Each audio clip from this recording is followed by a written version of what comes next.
Welcome to Pixelated Realms, your guide through the digital landscape, untangling the mysteries of your favorite titles and discussing the latest and greatest in video game fun. I'm your host, Alex Salerno, and alongside me is the one, the only, Tyler Salerno. Hello, hello. Thank you, and welcome back, folks. Yeah, it's great. Episode number 2. We finally are not just one, and 2. So, today we're going to talk about our most anticipated games. What's on your list, Tyler? Let's hear it.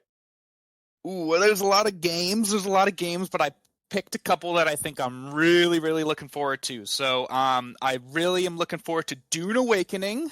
We're going to go dive into that some more, into some detail. We're very much looking forward to Armored Core 6, Fires of Rubicon. That one's going to be fantastic. Big fan of the old games. Glad to see it back. Hell yeah. And then we're going to finish up my list here with Anvil Empire from the same creators of the popular game Foxhole. So we'll dive into that a little bit and talk it through and what fun we're going to have. Yeah, that's an interesting one. I had never heard of it until you told me about it, so I can't wait to discuss that a little bit. My list, I got a little bit of overlap, but my number one is Starfield, the No Man's Sky killer. You know what I mean? I love anything space, so we'll talk about that. And then I'm also excited as hell for Armored Core. We used to play the shit out of that game. I am so glad that they're bringing it back. And that was like before FromSoft was like, the Dark Souls guys.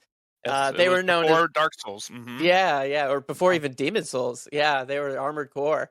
And then I'm going to talk about the day before, the game that'll never come out, but I'm still excited for. And then Remnant 2 is kind of this sleeper game that I am now really excited for after seeing all the reviews. So we'll talk about that coming up. Let's see. First, a little housekeeping. You may have noticed we are changing our format just a smidge. So our first episode was an hour long. We're now shrinking that down to 45 minutes. And we changed our intro. Let us know if you like it. Reach out to us on Pixelated Realms or at Pixelated Realm Podcast or on social media and let us know. We would love to get feedback. We're still working on this. And this is episode number 2. We're going to be changing this a lot in the coming months. So your feedback is highly, highly, highly appreciated. Absolutely, and we certainly want to talk about the topics that are relevant to you folks. We have an unlimited list of things that we're interested in talking about, but let us know what you want to hear about, and we can implement that as we move on and change and adapt this format to better be fun and enjoyable. Yeah, well said. So before we dive in, though, the season of Diablo just dropped. Have you played it? I have played it, and what are we gonna say, right? I mean, let's be honest here. If you're not watching all the feeds and watching the Reddit posts and all the news coming out, how would you put this? The gaming community might have been a little upset. Would you say about the nerf? Yeah. About the patch that came out? Yeah. Oh my god! Yeah, they. For those who don't know, Blizzard basically nerfed everything in the game. Everything. Every player character by like 40%. Like even characters that were already shitty. Like that is insane. I don't understand. I'm not really quite sure, what was going through their heads to kind of think, oh, this is a great idea, we should definitely push this patch. I mean, don't get me wrong. I mean, I think balancing's very important. I'm even willing to give them some leeway as far as, making that work. But, when you nerf a class that's basically unusable, which is the sorcerer right now, it's like, wait, did you guys even play your own game? Like, that's what a lot of people were saying, and I kind of agree, and look, I'll be the first person to say, like, I think the criticism has been a little harsh in the sense that, like, you see all these posts like, oh, I uninstalled the game, blah blah blah. I'm like, I mean, I'm still having fun. I mean, I was playing through season. I've been playing through season 1, redoing the campaign. I mean, I don't know. It's still a fun game to me. I mean, it's not like I should just go outright and uninstall it, but that doesn't mean I'm not confused by their direction and kind of why they decided to, nerf things. And traditionally speaking, in this patching gaming culture that we have nowadays, nerfing things tends not to always be the best solution. People tend to, maybe it's a psychological thing, but we tend to want things to be buffed as opposed to nerfing the strong things, right? Mhm. So if character A is the strongest character, and we don't want you just to nerf that character. We want you to buff the other characters so they're just as fun as that overpowered Yeah, nobody character. wants to feel weaker. You know what I Right. mean? Everybody wants to feel like a badass. That's why we play video games. If we wanted to feel weak, we would just go outside. Like, Exactly, and like that's the thing that's really kind of and this is it's a lesson that Blizzard knows well. I mean, hell, we can go back to the release of World of Warcraft and the World of Warcraft beta, right? If any of you have played World of Warcraft, you know something called rested XP, right? So when you log off of your character, usually in an inn or a safe space, when you log back in, you have some amount of basically doubled experience kind of to make up for that time you weren't playing. Well, originally, a little backstory about World of Warcraft, originally they actually had this as a penalty. So the more you played, you would actually receive a reduction in the amount of experience you received. And it was universally hated, right? wow. And yeah, it's actually quite interesting. And instead of kind of, just removing it, they just flipped it, right? They just made, instead of making it a negative, they made it a positive. So instead of if you play too much, you get a reduction. Now it was when you're not playing, you actually get, an increase in experience. Yeah. So my point being is they should know that there's a psychological element to these things. And so it's even more confusing why they thought. Yeah, that's a great point. Like the psychological aspect of that is so important. It's like it's like if you change the rules of basketball halfway through the season, you know what I mean? And they're like, "Hey, the hoop is now 5 feet taller. Good luck. You guys are scoring too many points." People are gonna be like, "What the fuck?" Like, no, that's not how this works. We want the points. We want to look like we're doing great. We don't want to struggle the whole time. And so it's totally bizarre. And the only thing, and I totally agree with you, by the way, that uninstalling the game is ridiculous. It's a little harsh. It's still the same game, right? It's just now a little bit harder. But that I wonder if they did that.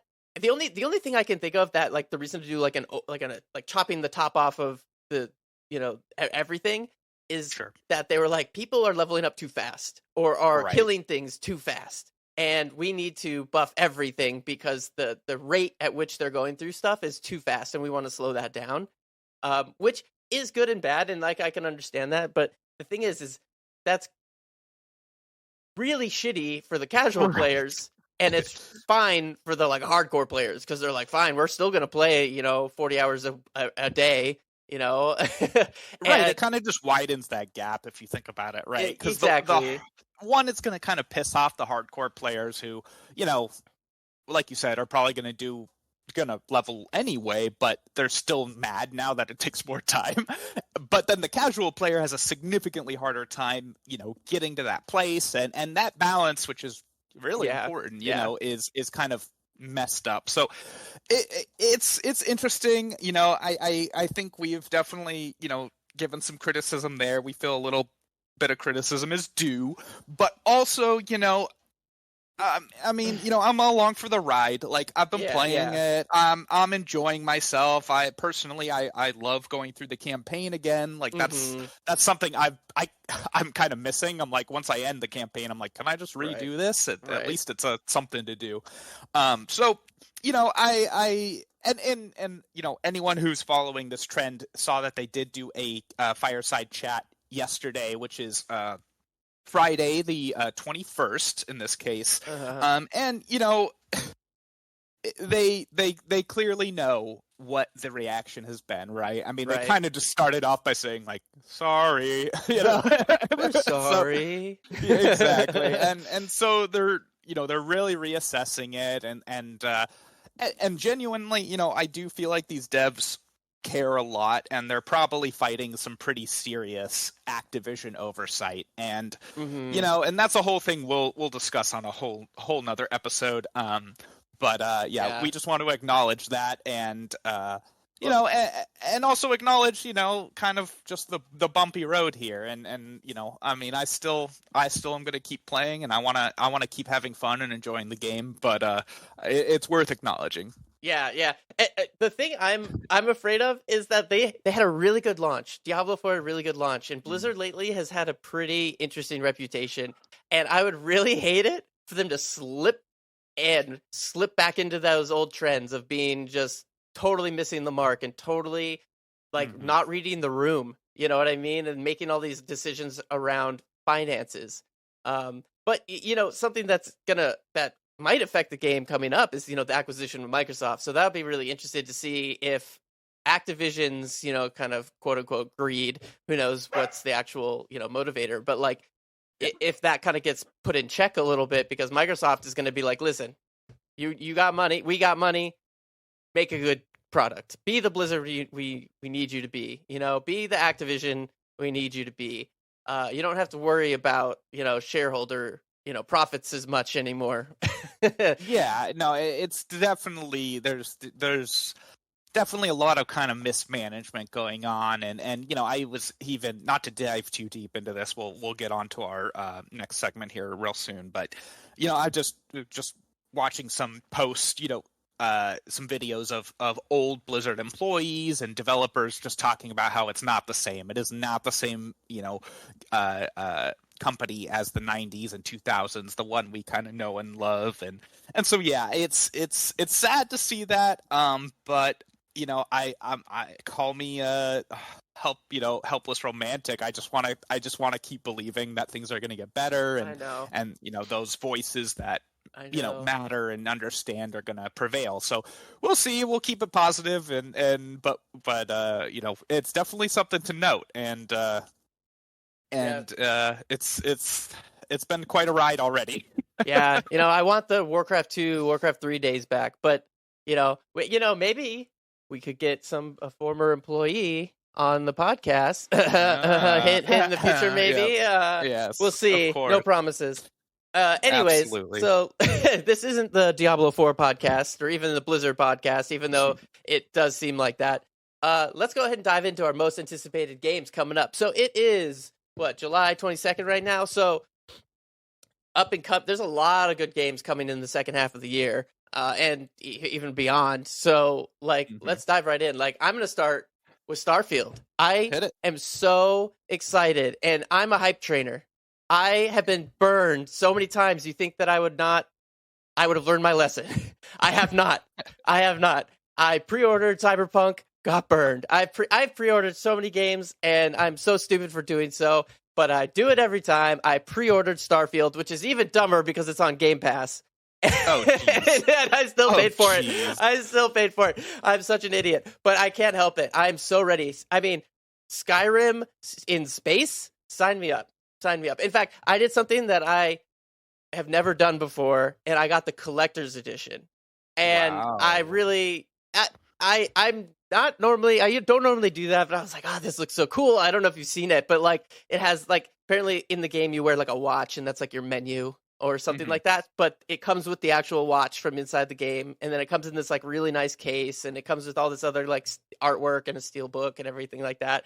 And I was like, maybe if I'm gonna do it for anything, this seems like it would be a good one to try.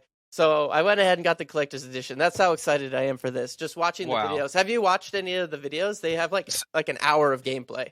Yeah, so actually I was going to mention that. I actually, due to getting burned, I tend to try to limit my exposure to this hype material, because I mean, I kind of think back to like No Man's Sky. Oh yeah. I was like What happened to No Man's Sky? Rip That was a great launch. No. gripping my chair to wait for that to launch, and then I played like 20 hours in a couple days, and I was like, oh, okay, not quite what was advertised. But no, I don't have a whole lot of Starfield knowledge. So what kind of game are we going to expect? What kind of platforms is it going to be on? Fill me in. Yeah, so I mean, platforms. It's on everything I think right now. Even though Microsoft bought Obsidian, I think it's still coming out to PlayStation. I don't know actually, but it's for sure Xbox and PC. I got it for PC, and the gameplay looks sick. So it's what you would expect. It's I'm sorry, did I say Obsidian? I meant Bethesda. Oh yeah. It's like Skyrim in space. It's got a very No Man's Sky feel, but like to the Bethesda quality. And so you're some kind of space explorer. You get roped into this like explorer guild or something like that, and you are tasked with exploring, and I think it has to do with like alien technology. Like you're searching for alien technology. But to be honest, I never beat Skyrim, so like the main story is like whatever. It's Wait. Stop. What? You never beat Skyrim? I have like 200 hours in Skyrim, and I've never actually finished the main campaign. It's because I get distracted. I run around, and I'm like, everyone starts as a stealth archer, and then halfway through, I'll be like, I'm going to be a mage now, and then I switch and I go to the, and I just putz around. So I've never beat it, and like I Starfield, I almost feel like it might be the same for a long time, or maybe I should just beeline it through the story, but. Regardless, hilarious. But regardless, continue. Yeah, regardless, like it looks awesome. They said there's like 1,000 planets. Some of them are procedurally generated, but the ones with like life on it, I think aren't. And you might have to fact check me on that. I'm not 100% sure, but it's like most of them are like mineable planets. So you can go, you mine resources and stuff like that, but you also can go to a planet and find like Mass Effect style kind of like side quests where it's like you go and there's like a bandit base, and you're going in and you can like use different combat techniques to take them out, and then there's like some maybe side mission or just gear and stuff like that out there. So you can do like stronghold raid kind of a thing, and there's also like really in-depth shipbuilding. Okay. So so you can pre-buy the ships and stuff, but you can also custom build your ships. So it's like component based.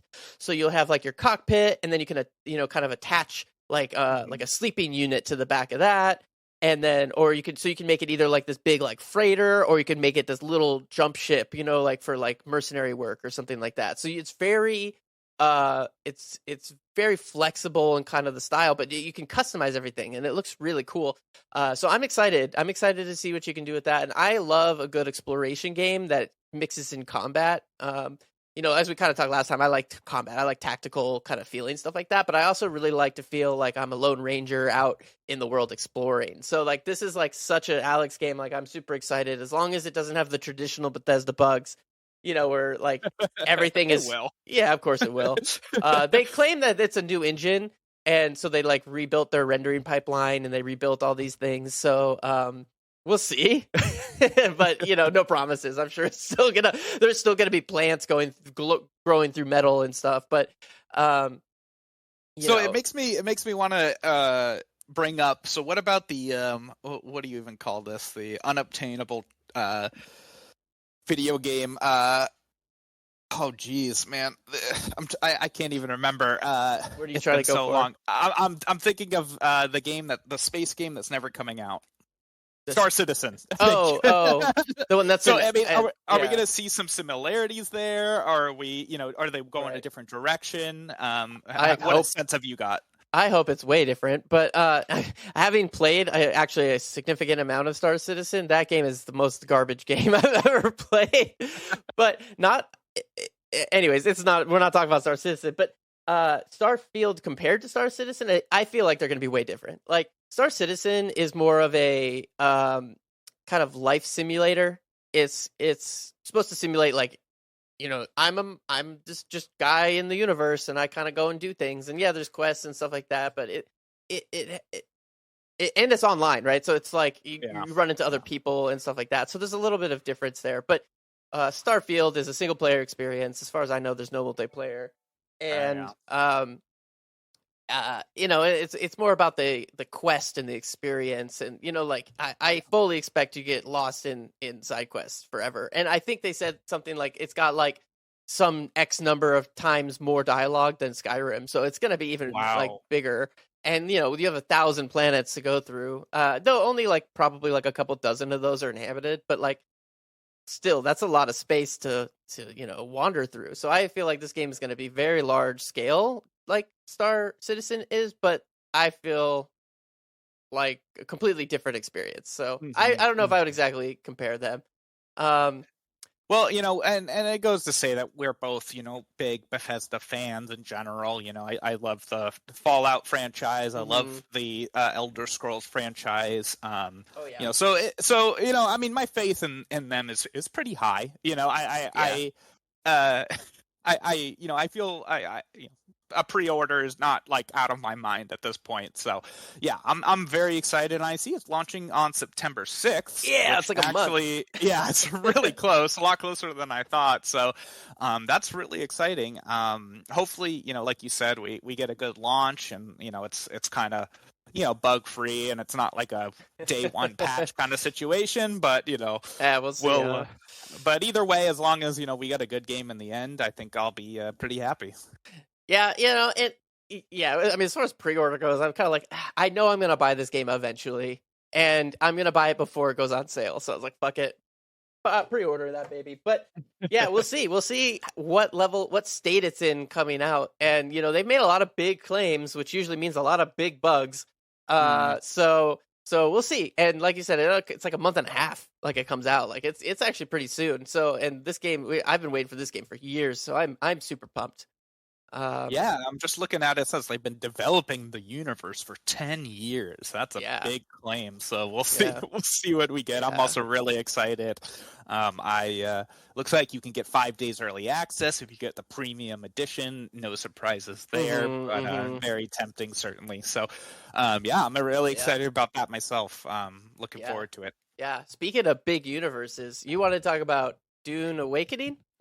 Yes, I do. Oh my God, I am so excited. So if you haven't heard about Dune Awakening, this is coming out from a company called Funcom. You might recognize them from a few popular titles. Let me remind me. I've never heard of them, but I mean, Yeah, no, you have. So they're actually they make a game that you really like, Metal Hellsinger. Yeah, that's them. They also do Conan Exiles. So those were the two that I had on the top of my mind. So they have experience. So just to dive into what kind of game this is going to be, obviously it's going to be in the Dune universe. Hell yeah. A lot. Yeah, it's if you're a fan of the books, a fan of the movies, it's going to be ripe for the nostalgic fun there for you. I've been diving in a little bit to, the details and some of the developer updates. So it is going to be a survival sandbox, massively multiplayer game. It's going to be available on all the typical platforms, your PlayStations, your Xbox, your PCs. And it's exactly what you want from a Dune survival game. And I think it's super exciting because the Dune universe is so, creative and tense and kind of just wild in general. I love so you're Dune. I love Dune. yeah, I love it. I love the movies. I've read the book. I love the whole like idea of it and having like a big open world, which is I feel like it's so key to a Dune game because the whole thing about Dune is it's kind of more of a world builder kind of book, right? Like it's like and even movie, right? It's all about the like world building and like this like really unique universe that they live in that's like this almost like dark ages of the future, right? And so like that seems like a really cool universe to have a video game in. Oh, absolutely. And so once you even hear about how they're developing this, you're going to get more excited. So basically, you're going to start on Arrakis as kind of an abandoned, spacefarer or a refugee, whatever you want to call it. And, much like a typical survival game, it's actually going to be quite a fight in the beginning. You're really going to be desperate for water. You're going to be desperate to avoid these sandworms that are going to be basically called, just like in the Dune universe when you're out in the dunes. Um, and you kind of have some of those basic elements we expect in all survival games. So you're going to have that base building aspect. You're going to have these kind of guilds is what they're calling them, right? So we're going to come together as players and develop guilds that we can then use to kind of covet resources. They have some really, really cool things going on here. So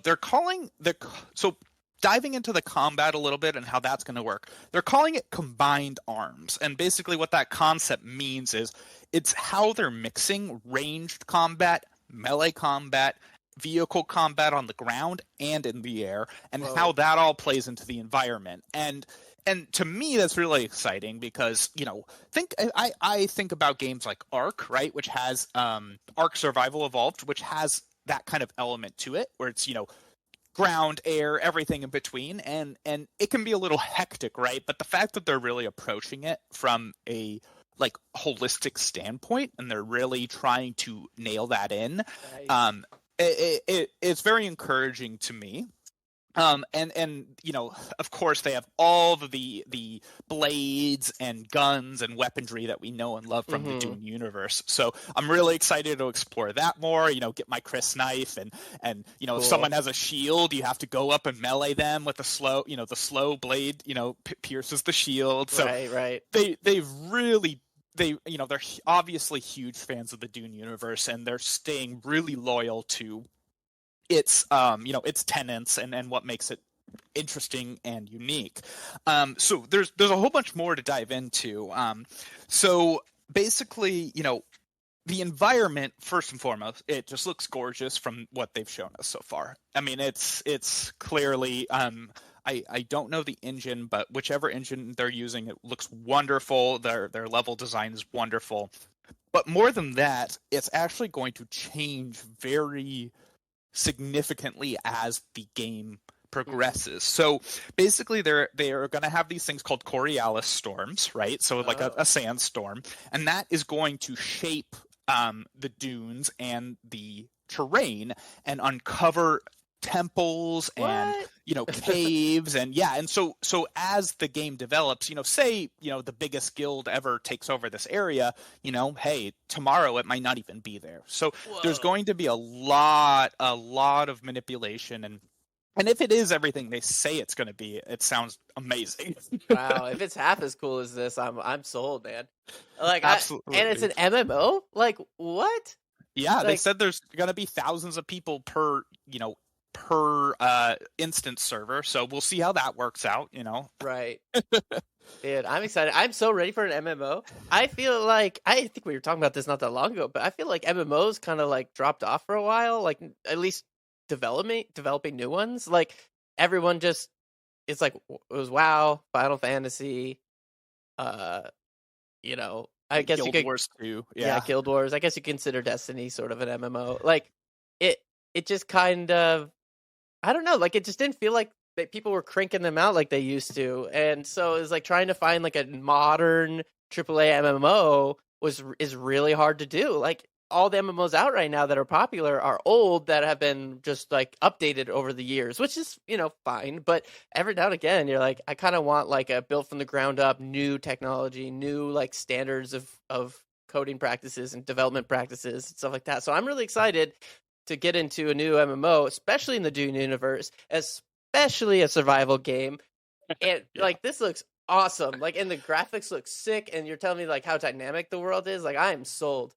Absolutely. It's really it's one of those things where my anticipation for it just kept increasing as I kept researching it and watching the devs and all of this develop. So they're taking all these key things from the Dune universe. So they're calling the rules of engagement the Conley, which is what it is, and it's what it's called in Dune. Right. And so they have these different areas. So you're going to have these common cities that might have Sardaukar troops patrolling around that are friendly for everyone. But then you're going to have these PvP zones, right, where it's just a complete explosion of free for all. Thank you, free for all of just craziness, and it People just popping out of the sand and throwing it in your oh yeah. face and being like, I hate the sand. It gets everywhere. And then stabbing them in the neck, like.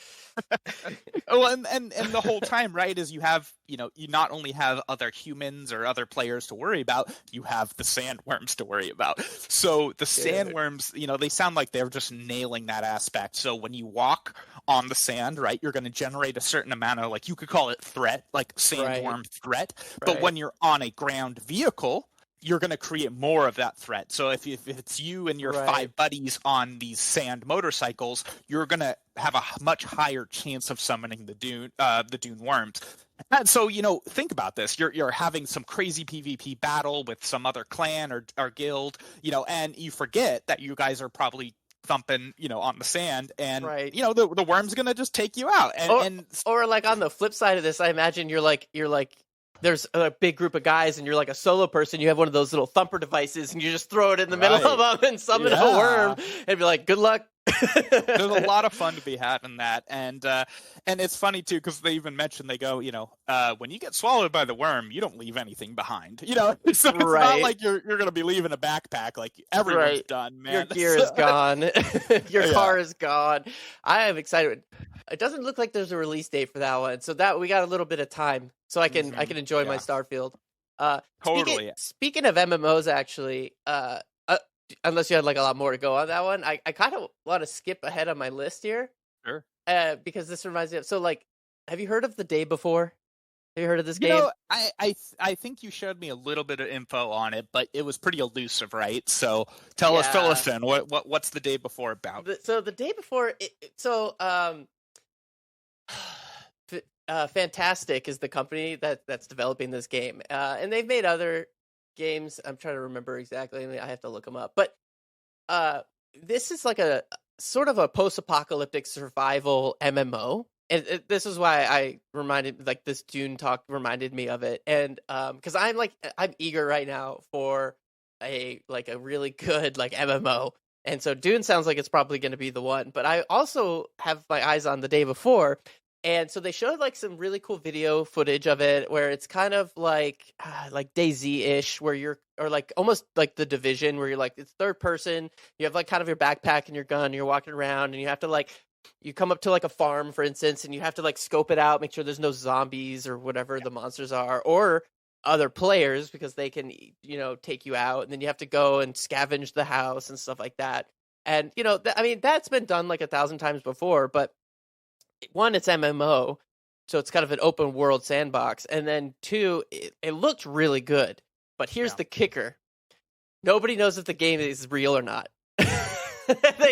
So basically, they released I think it's 2 10-minute videos of gameplay, and they're highly staged, and that's it. And the game was supposed to come out months ago, and it keeps getting excuses. The name was taken by an app on the App Store, so we're going through legal trouble. We have to, blah, blah, blah, blah, blah. It's delay. And the game was supposed to already be out by now. And nobody has played it. Not a single journalist has played this beta, game. Nothing like that. Nope. And so people are like, is this a real game? And then they decided to switch it to Unreal Engine 5 from whatever it was before. And so they're they keep delay. So people are calling this a ghost game, it's vaporware. It doesn't exist. And it was all just manufactured videos, and something else that is very interesting about this is, all the conspiracy theories behind this, is a lot of the footage from the gameplay they did release is almost 1-for-1 copies of other similar games. So, jeez. But just, it's they basically took the exact cinematic or moment from another game and just reskinned it with their game. And so people are having these super cuts of other games and then putting it next to the trailer, and they're this is literally the same thing. So they're is this even real? What the hell is happening? So I actually found that kind of interesting, that there's this big old conspiracy theory about this game not even existing. So I don't know, maybe we'll hear about it in a couple of years and hear the true story about that this game never happened. But I just thought it was interesting talking about MMOs and survivals and stuff like that. Luckily, Dune is coming out. We have pretty high, confidence in that. But I just thought that was pretty interesting. Yeah, I mean it's kind of a sleeper, right? Like Right. you don't want to put too much hope or any hope at all necessarily, but if it comes out and it's good, hey, I'll play it and have a good time. I know. I I want it to come out. Like, it looks really good, but I don't think it will. I do see they have a new release date of November 10th, 2023, Yeah, so we'll right. see. We'll see We'll what the see what excuse is. happens. I know. Oh my gosh. I know. I love zombie games and obviously like you said, this is not a new formula. It's not a new style Mm-mm. of game, but there's so many areas they can improve. And we'll give them a chance, and if they can do it, they can do it. I mean, man, like I could just think of a dozen zombie games off the top of my head, but hell, I'm up for another one as long as it's fun and entertaining and has some new fun stuff. Yeah. Definitely. Yeah. And a lot of games like that were of like mediocre quality. So if it's actually like decent quality, then that's already a step up. It's just funny how it's like they're just so like if you can't even produce like some gameplay, like it's a Yeah. little scary, Well, isn't it? because it's pretty typical for like journalists to play the game like behind closed doors kind of a thing and be like, oh, I've played the beta, or I've played this like, or I've seen a developer play the game like a controlled demo, but none of that has happened. It's very common for to show like, hey, this is like a real game. Like even like Star Wars 1313, which ended up not even being made, had a physical demo that journalists would play, and it's like, so this game that was supposed to release already doesn't even have that. That's sketchy. Uh, we'll I mean, see. yeah, just looking into it a little bit, I mean, it clearly has like grand city scale, right? Like Uh-huh. they're showing like New York, Manhattan style cities with Yeah. guys driving Lamborghinis and all this stuff. It's so yeah, I mean, we'll see. We'll see. We'll see. Like I said, I'm willing to have fun, but if this is one of those ones that does come out and it's a 1 out of 10 on everyone's list, I probably will pass. Yeah, yeah, we'll see. I'm just keeping my eyes on this one. I find it really interesting.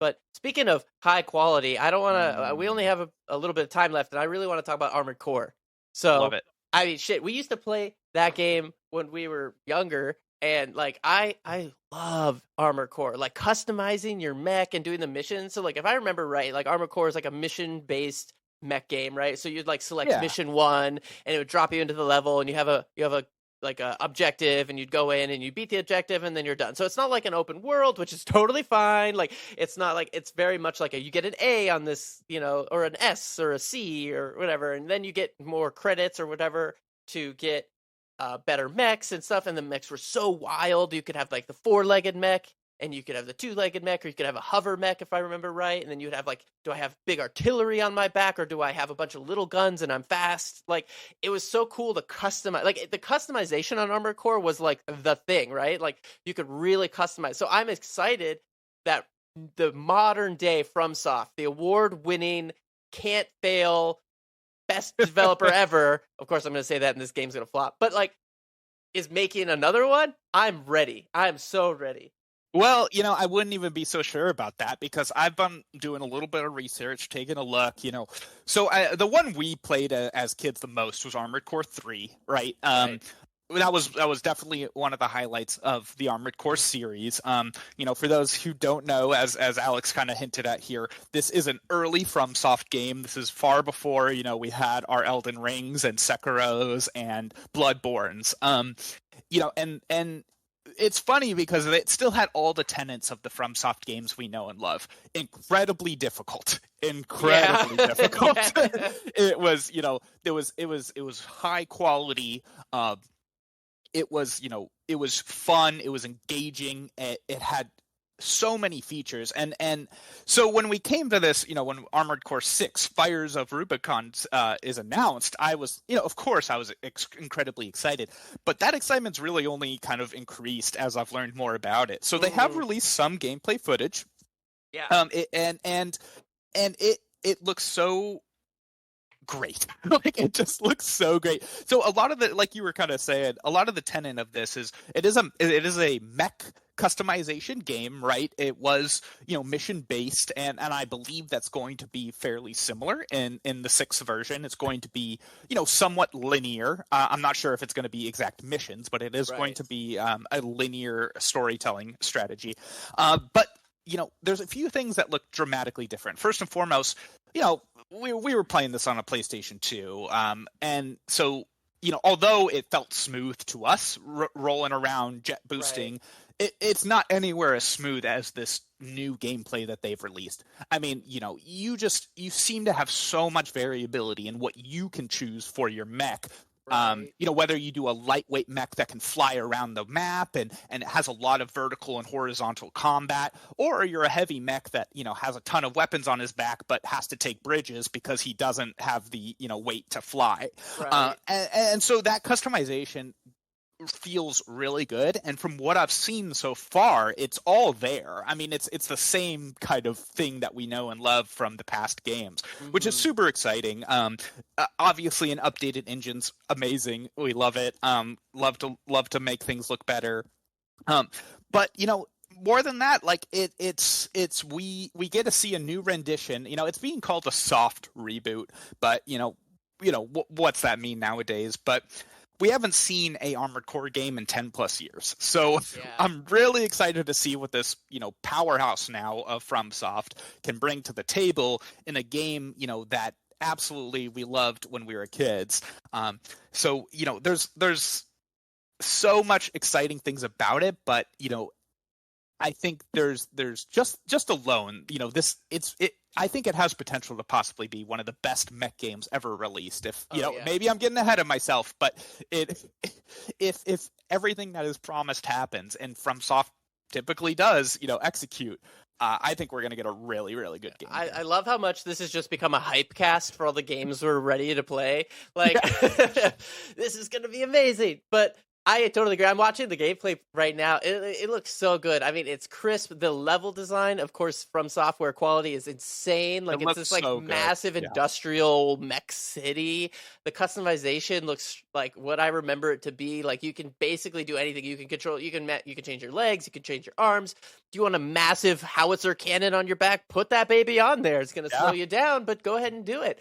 And so, like, I am very, very, very excited to play this. And the cutscenes look insanely cool. So the story is going to be there. And I don't know if it's going to be like the traditional Dark Souls-y, where it's like lore-based, or if it's going to be more direct kind of storyline. But I'm ready. I honestly don't even remember what the Armored Core story was, because I just remember having fun being this sick mech, driving around, blowing shit up, and often getting destroyed by a bigger mech. And absolutely. I mean, as a kid, I don't think I had any attention span over the fact that I just wanted to get a cool sword on my mech. Yeah, and it's surprisingly hard to get like a mech game out into out and be successful. Like I don't like Mech Assault came out, like the new Mech Assault came out like not that long ago, and I didn't really hear much about it. But Mech Assault, when it came out on the Xbox, the original Xbox, I remember that being like that was the game. But now it's like, I mean, I haven't really heard much mech games, and so it's like, is this the one that finally brings mechs back into the limelight? We'll see. I mean, it's FromSoft. Like, I hope we're not overhyping it, but this sounds, like it could be the one. I mean, hey, these are our anticipated games for a reason, right? I mean, it's part of the reason we anticipate them is because they're from developers we trust, and I hope we're right. And if we're not, we'll certainly have another episode about that and talking about them. But in the meantime, I think it's part of the fun of gaming is the anticipation. So obviously we don't want to be disappointed, but I don't think we're going to be. I think this looks beautiful. I think two things to me really stand out that look way different than the previous games, and that is due to just our processing power nowadays.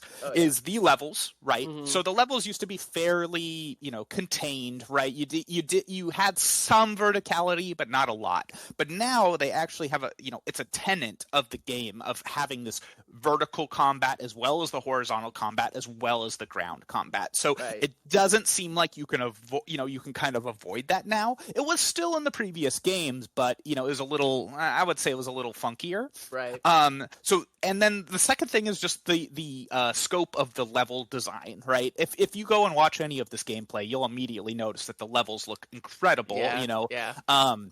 Almost reminded me of like Nier Automata, or Right. kind of that sense.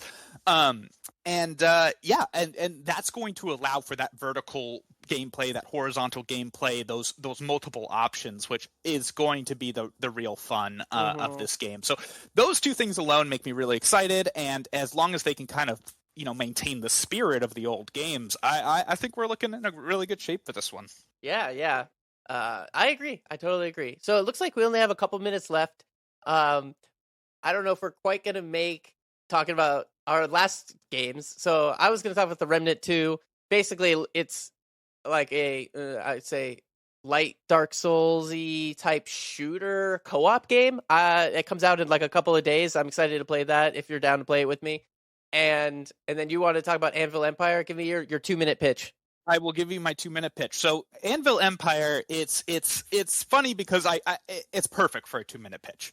Have you played Foxhole? It's Foxhole, but it's medieval, right? So if you haven't played Foxhole, Foxhole is a large-scale MMO, kind of World War II continuous war game. So you pick either side A or side B. Wardens or colonials. Oh man, people are going to kill me for that, but I'm pretty sure that's it. And it's a constant war going on between these two factions. So things like logistics and leadership and coordination are everything. And yeah, you can just be that grunt on the ground who just shoots a rifle and gets shot and then respawns and does it again. But you can also be someone who has a huge impact. These Discord communities, these communities are huge. And Right. I've spent dozens of hours on Foxhole, and I don't even think I've touched the tip of that game. Right. It's like a resource management, massive scale strategic war game. Right. Nothing quite exists like it. And there's been some, we played some that are similar, but I don't think anything is kind of matched. And in fact, sometimes it even gets a little too complicated in my opinion, but that's a whole nother topic. So let's go back to Anvil Empire. We take all that format and we go into the medieval realm. And just personally, I'm a little bit more inclined to like the medieval realm. I don't know, maybe it's just it's just like it's a distance thing. But you got that massively multiplayer conquest going on, right? So we're going to have these huge wars. You're going to have settlement building from, these small hamlets to these very large towns that are going to be 100% player controlled. I mean, there's no NPCs. That's not how this game works. It is the players. You have that large scale combat, right? So you have so much opportunity to have fun and role play with people. I mean, I can't tell you how much fun I've had in Foxhole where, we're running into the enemy lines and I have some sergeant going, come on, troops, get your asses into the bunker, or whatever. And you're just having so much fun, just kind of role playing, even if you get shot, whatever, you had a good time, And then, you have things that are classic to the medieval kind of area that are going to be so much fun. Sieging, right? You're going to have like village raids. You're going to have like caravan raids, and it's just going to be so fun to see a fresh skin on this and their fresh kind of idea. And there's not a ton of information out about the game yet. I'm pretty sure there's not a release date. But just it's almost enough just to be like, okay, Foxhole medieval, let's give it a shot. Let's see. Nice. So I'm super excited. Very cool. I'm down to check it out. If I have any time, it sounds like we're gonna be like well busy with all these games. Well, cool. So thank you everyone for joining us. That was our most anticipated upcoming games. We talked about Starfield, Armored Core, Dune Awakening, the day before Remnant 2, and Anvil Empire. Next time, I think we're going to be talking about patches, post-launch patches. We're going to be talking about all about them. Like, should we, judge a game based off of it post-patch, pre-patch? We have a lot to talk about. So, join us in a couple weeks for that. And thank you for listening. Don't forget to follow to be notified when we post a new episode. You can also find us on social media at Pixelated Realms or Pixelated Realms Podcast. Thank you. Thank you.